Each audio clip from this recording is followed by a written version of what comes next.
It might have been Boosie's first show, or he had a show at the Centralplex. I don't remember who it was, but it was a while back. And Boosie and Don't pulled up in a photo something with the windows up, you know, bucking, you know, with that raw, and that was Boosie. That was my first time. But he was there with Donkey, you know, like, but you know, he had a little name by the end though, but it wasn't big. He was probably still with CeeLo then, but there he was. And I'm like, did that nigga go? Like, I heard him but never saw him. And I'm like, I met him and boom, boom, Donk made that. And then from there, when he said, let's do it, we went and did 4 or 5 songs that night. I mean, even saying that, man, like, you've been open about you even being responsible for like the IM, you know what I mean, like the independent with Webby. I don't know if you ghost wrote anything for them dudes, man, but can you kind of talk about just your time at Trill, bro, and just from the creative standpoint? Well, it was more so like this. I felt like I brought the best out of them. And I feel like that once our chemistry was broke, the whole chemistry was broke. Like, I don't know how the situation goes, like the process, because that be for the people who provide the money and, you know, do all the backing. But anyway, it's like I always felt like that I was the one. And it was just going to take the right amount of time for to actually see that. And I understood that you had to crawl before you walk, walk before you run, run before you fly, fly till you die. I understood the process. So I'm like, okay, cool, let's do it. So, all right, it's me, Boosie, Q, and Webby.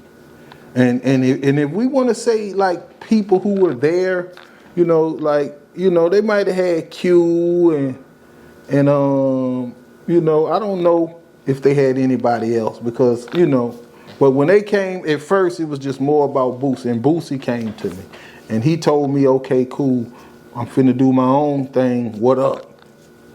And I'm like, you finna do your own thing, what up? You already know what's up. I'm honored to work with you, my nigga, because like, when it all started, it was just me in the game room. And it was Lil A and a few more people, Glut, a few more people, but Boosie ain't had a ride yet. You know, now Loke was there, but he wasn't really playing the game room because he was really on some getting his shit off the ground type shit. So I was the king of the game room. Vera, what is the game room? The game room was a something in South Baton Rouge that started off a game room and then it turned into a platform for artists to start rapping. Shout out to Brian Keith, BK. He made it to where it was rap night. And Sienna and Melvin Johnson and Ivory, they had a lot of money, so they dealt with a lot of people with gambling. So they had like a nice gambling shack. The gambling part paid for everything else. So it was like a nice organized situation. So in the process of them being busy, BK and DJ Calvin, they kicked it off as far as in, you know, concert series. So that's when the rappers from New Orleans started coming, all of them. And they might have been getting paid, you know, like might have been, since like I say, since the gambling was paying for everything, the artists that was coming might have been, you know, getting compensated. I don't know, but I know I wasn't. But when they start saying, okay, first it was dancing, like I say, the game room. So I was doing the crazy man, boom, boom, boom. But they didn't even know I can rap, but I been knew how to rap. They broke the mic out and put that Trigger Man beat on, and it was over. And then once I rapped one time, it was like, it was battle everybody who came. And so I battled everybody and I beat everybody week in, week out, week in, week out. And like I say, Boo ain't had arrived yet. But Trill, Donkey, he was in there. Bronson, he was in there. A few more people from across the track was in there.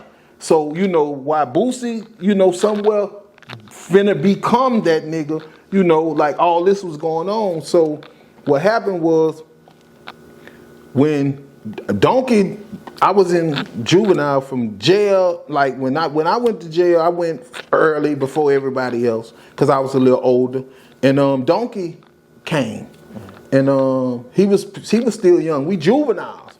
So we basically grow up in jail. I grew up. Now I didn't do long as he did. I did like about 2 years, and but I'm still in the parish. Like he got life and got shipped and gold and all that. So now these a few years. So you know, time passing.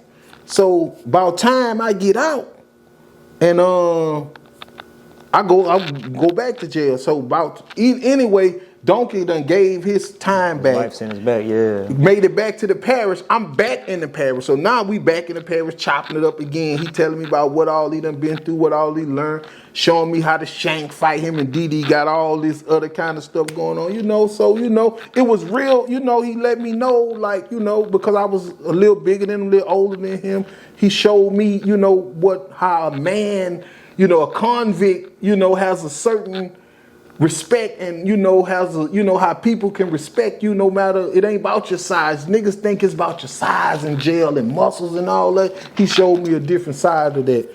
So shout out to him for that. But anyway, when I got out and he got out, he was eager to introduce me to Boosie because he had know how raw I was in jail. So he was eager to introduce me with Boosie, and I was already killing the streets from hooking up with niggas. I've been hooking up with niggas since 11, 12 years old, going to the studio here or rapping here. Like I did a lot of riding around with kingpins while they just playing and I'm rapping. They just, yeah, man, that nigga think can't run that shit, little nigga. You know, like, you know, I survived off shit like that. So that kind of helped me get through, and I knew a lot of OGs like that. So, yeah, you know, from there, Donkey, once he made that connection with me and Boosie, like Boosie had it might have been Boosie's first show, or he had a show at the Centralplex. I don't remember who it was, but it was a while back. And Boosie and Don't pulled up in a photo something with the windows up, you know, bucking,